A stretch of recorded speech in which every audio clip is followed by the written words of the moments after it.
And welcome back, everyone. Welcome back to another week, another edition of the ESL Open Cup Asia number 200.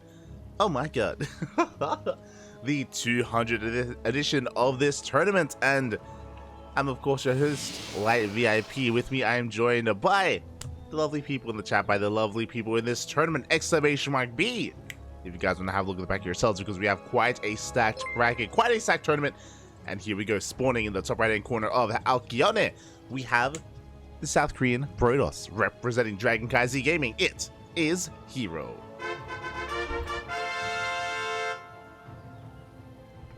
And spawning in the bottom left-hand corner, we have his opponent. We have the South Korean Zerg player representing himself. He is currently teamless. It is DRG.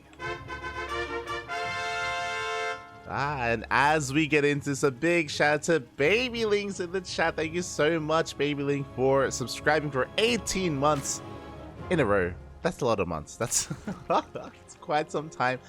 Thank you so much for all of the support, as always. And yeah, we have quite a tournament before us here tonight. Of course, the beginning here of ESL Open Cup, and there's a lot to get into as well. We can go over the bracket once we do wrap up the series. To begin with, I'm just excited to see some more herO and DRG as well. These are two players that have been a little bit more irregular in their signups recently. We've been seeing a lot of Dark, a lot of Beyond. We saw herO in KSL, that is true, but when it comes to herO in ESL Open Cups, we have been missing him. I do think that he has been signing up, but we just haven't been able to cast him recently. He gets knocked out by some of the big Terran players like Cure, or like Beyond ahead of time, or Clem, MaxPax. And I just haven't been able to sink my teeth into some good herO in quite some time. I'm ready for it. Let's go. Let us go. For now, we do have some pretty standard openers. It's going to be a Hatch Gas Pool, Unnatural, Natural Force out from DRG. Likewise, herO going for a Gate Expand into a Cybercore. Everything is looking as it should. Of course, herO recently... Oh my god. I was about to say, herO, of course, recently becoming our KSL champion over Dark over the weekend. And here in ESL Asia, once again, we have a Twilight Council opener. I say once again, we saw a lot of Glaive Adepts out of herO over the weekend. We saw 4-gate Glaive Adept. We saw a Stargate opener into a third, into Glaives afterwards as well. And I wonder if we'll see that here this time, or if this is going to be something a little bit different. We could be seeing something like a DT opener instead, or even going for something more committed even. Glaive Adepts in conjunction with DTs. This does occur. This does happen from time to time. And there we go.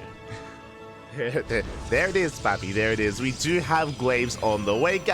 We have pulled out a gas as well in the main base. So this is looking like 4-gate Glaive Adepts. Big tell, of course, is the fact that we did pull out of those gas geysers. If we didn't, then this would be more committed. This could go up to 6-gate Glaive Adepts, or this could even go into DTs alongside this as well. And we are going to be pulling back, actually. Yeah, we are going to be pulling back in. So suddenly this is looking that much more nefarious. Okay, we have 4 gateways for now with a Robo. This could be for a Dark Shrine, or this could lead into maybe a faster Robotics Bay, maybe faster Robo production as a follow-up. The fact that we pulled back in is a tell. Meanwhile, back at home, DRG still hasn't pieces together. We have the Overlord ready to dive in. At a moment's notice, we're droning, we're saturating our bases, we're spreading creep in between the main, the natural, and the third base. So far, the creep is looking solid here. But alas, ooh, no Roach Warren. We're going to be defending with a Baneling Nest here at the 4-minute mark. Third base has been spotted, I believe. Ling did just check, confirm the pylon at least. Defending with Ling Bane is not impossible, but it is that much more difficult here for the Zerg player. Oh boy, that much more difficult. Also, what I will say as well is that this third base is a lot faster. It's a lot faster than normal here with a 4-gate Glaive Adept opener. So I'm really curious how this is all going to be pieced together, how committed we are with this, as the Adepts are going to be moving out, a couple on the ground and a couple in the air as we make our way here towards that main. So far, the Queens are going to be rotating over. They do manage to keep up with the Prism, but they bypass the Queens, go straight to the main base instead. At the same time, we have a couple of Adepts looking to shade in towards the natural, but there are so many Lings in position. And we are keeping up with at least those 2 initial Adepts. Meanwhile, the rest head in towards the main base. A master round does come in. Who needs banelings? Because we do shut down these adepts. We do force to commit into the natural base, but there are no drones to kill. And so far, DRG, he is shutting this down. So far, there's not too much damage being dealt here as the adepts do shade towards that third base, but they do not commit. Once again, no drones dying whatsoever. DRG, oh my god, Papi. DRG, he has been impressing us a lot recently. There have been some performances, some results, especially in Kung Fu Cup, that it felt like DRG was, in a way, almost overperforming. But here we go, does go for a big counter attack. He's going straight for the Nexus. Won't quite get the base itself. Tries to slip into the natural, but it is going to be denied. A lot of Ling's going to be shaved off instead. And herO will hold. And again, herO did transition a lot faster into this Immortal, a lot faster into the third base. The economy here from herO is insane. Look at the worker count. And we need to do something about that worker count as well. The Lings are trying to get some damage done. herO is up to 56 Lings, and here we go. We do dive in with the Banelings. They do just avoid the army. They go straight for the mineral line as well. Probes are going to be going down. Meanwhile, the adepts also falling to those Banelings. Oh my god. We barely warped another wave of adepts. The splits are too good. Only 4 probes go down. herO going for a big counterattack as well, and DRG is completely all in. This is a wild build out of herO. I want to put some emphasis. These adepts didn't really do too much damage, but herO, he just doubled down on probe production, on getting a third base, or getting into Immortals, and now herO is snowballing out of control. Oh my god. Once again, the splits are looking too good. No roaches to defend, only Ling Bane. We commit to the shade. We head towards that natural base. So Lings, we are running out of units. A couple of Baileys left, but the splits! The splits are looking too good. GG gets called, and herO will take game number 1. Oh, GG. Oh, good. Sorry, I'm just choking on myself. But GG, well played, and that was wild. Oh my god, sorry, I have to fix that. There we go. That was wild. To kind of bring it all back here, it was 4-gate Glaive Adept, and usually when you go, okay, so usually when you go 4-gate Glaive Adept, you delay your expansion, you delay your third base, and you get extra wave of adepts in. herO didn't do any damage. He did skip warp-ins, and he went for a faster third, a better economy, faster immortal production as well. It was just a very different kind of execution of 4-gate Glaive Adepts, and it wasn't the initial push that killed DRG. I mean, in a way it did, because it did keep the drone count very low, but it was the follow-up that did, because DRG was suddenly all in, because he had cut workers, because he had taken those Glaive Adepts so seriously. And again, props to DRG, he didn't take any damage to it, but in another way he did. It was wild. It was wild, and here we go, spawning in the top right-hand corner, we have the South Korean Protoss player. Top right-hand corner of Solaris, representing DragonKy Gaming, it is herO. And spawning in the bottom left, we have his opponent, we have the South Korean Zerg, currently teamless, it is DRG. There we go, and yeah, I'm a little bit in shock as to what just happened. I feel like there are certain norms or certain assumptions to be made when when we see build orders kind of play out, especially when it comes to 4-gate Glaive Adept. But I feel like herO, he just broke those norms. He just like a very economic variation of 4-gate Glaive Adept was just shown to us here, and it caught DRG completely off guard.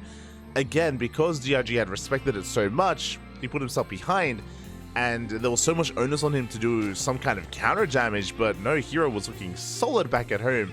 I appreciated the Baneling counterattack. We were able to get some connections, but overall, yeah, herO was looking damn good. GG. GG, Papi. And here we go, we're getting ready for our second game. So far, once again, Hatchgas pool.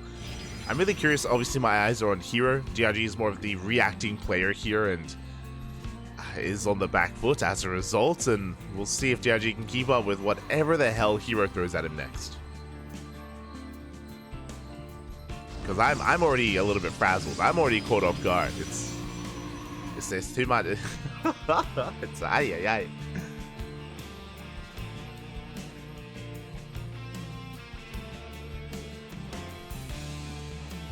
Here we go. But now we're just going to be droning, getting our queens up and running, getting our bases fully saturated. And likewise, herO is going to be setting himself up back at home. Cybercore is thrown down, and we should be seeing our tech of choice momentarily as well from herO. This time it is going to be a Stargate, not a Twilight Council. So things are going to be looking a little more normal. And I mentioned before that, again, herO, we saw a lot of different variations of Glaive Adepts over the weekend. That is how he actually defeated Dark in the finals of KSL. And yeah, in game 1 here of against DRG, I'm very tempted even to just go over the replay later and just sink my teeth into that a little bit more. As we do have herO being a little bit annoying, does throw down 2 additional pylons. He's trying to delay this expansion for as long as possible. The Adept is making its way across the map and will not delay the 3rd. Instead, he goes straight for the natural, goes to some drones, and he will not get a drone. Oh, he will get a drone. He's going to get 1. The Lings that were busy at the natural base location. We're not in position to deal with the first Adept, and now we have moved up to 2 Adepts, and now we can one-shot workers. I love the defensive shade here. Just make sure we keep these Adepts alive. We're going to clean up the Lings, and ooh, the Adepts do make it out. Going to be able to regenerate those shields, head back towards that main. And it is going to be an Oracle for us. This should be a standard opener. Should be Oracle into a 3rd base, into a Twilight Council, but again, it's herO we're talking about. He's a very aggressive player, and what comes after said Twilight Council is up in the air. You know, we could see a Forge alongside it. We could have a delayed Forge and go for an all-in instead.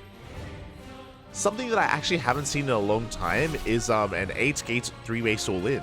It used to be all the craze a month ago, maybe 2 months ago, pre this patch.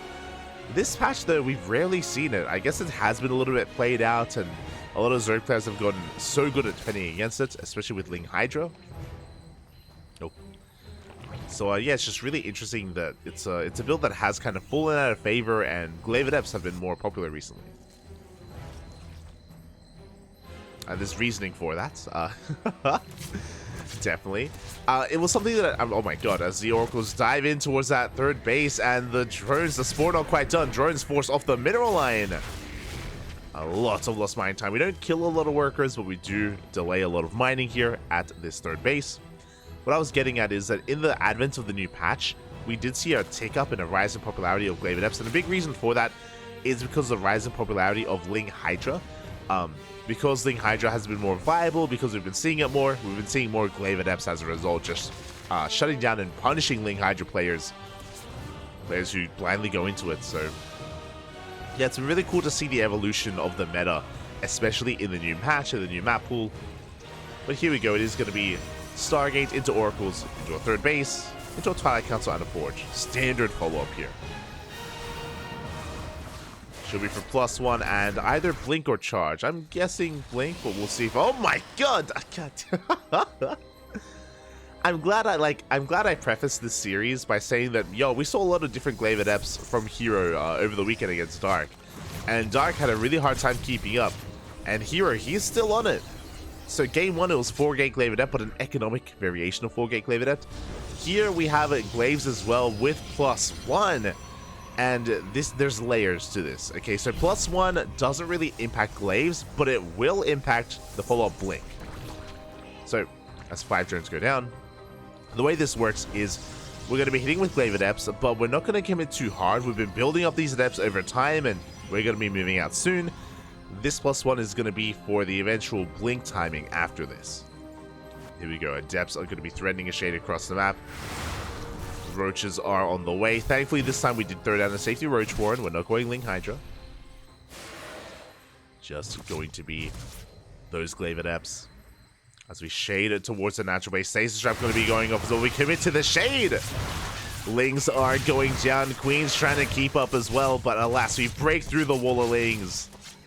1 Roach here to defend. We may even just cancel the shade. No, we commit. We head to that 3rd base. We have more Adepts coming across the map. The Oracles as well. Roaches are falling. Stasis Trap, and there just aren't enough Roaches. We don't even have +1. There we go. +1 now kicking in.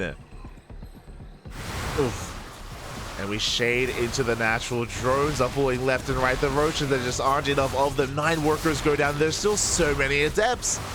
And this is snowballing out of control. This is just becoming too much. More Stasis Traps being thrown. Oh, no! Not like this! Oh my god. Thankfully it doesn't go off, but we still get 22 workers. GG gets called.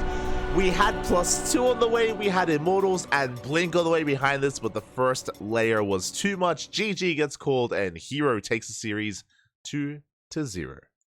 GG. GG, well played. Oh my god. herO, this is what I also appreciate out of herO, and again, like, we haven't been able to cast much of herO over the past month. I feel like we just miss him whenever he becomes available, and it's been a little bit sad, a little bit upsetting. You know, we haven't had as much herO as we would like. As I'm quickly just gonna be checking and make sure we don't get left behind anywhere or anything like that. But yeah, really solid result out of herO, and what I'm interested in, because this playstyle from herO that we saw the same thing against Dark a couple of days ago. And he's been cooking. He's been in the kitchen, papi. He's been cooking, and we have some unique playstyles coming out from herO, and this is gonna be really interesting leading into ESL Masters. DreamHack Atlanta is a month away. And herO is gonna be there. He's gonna be a part of it, and I wonder how this build and how this playstyle is going to evolve. I wonder if it's just going to be like, you know, a one-hit wonder. We see it for like a week or two and then it just falls off. It happens from time to time when we see new build and it has a rise and it has a very quick fall because players figure it out. For now, players are struggling. DRG, Dark, at least the Korean Zergs are struggling, and I wonder if all of the Korean Zergs will struggle. I say all because !B in the chat if you guys want to have a look at the brackets. herO advances on, and he will soon have another opponent.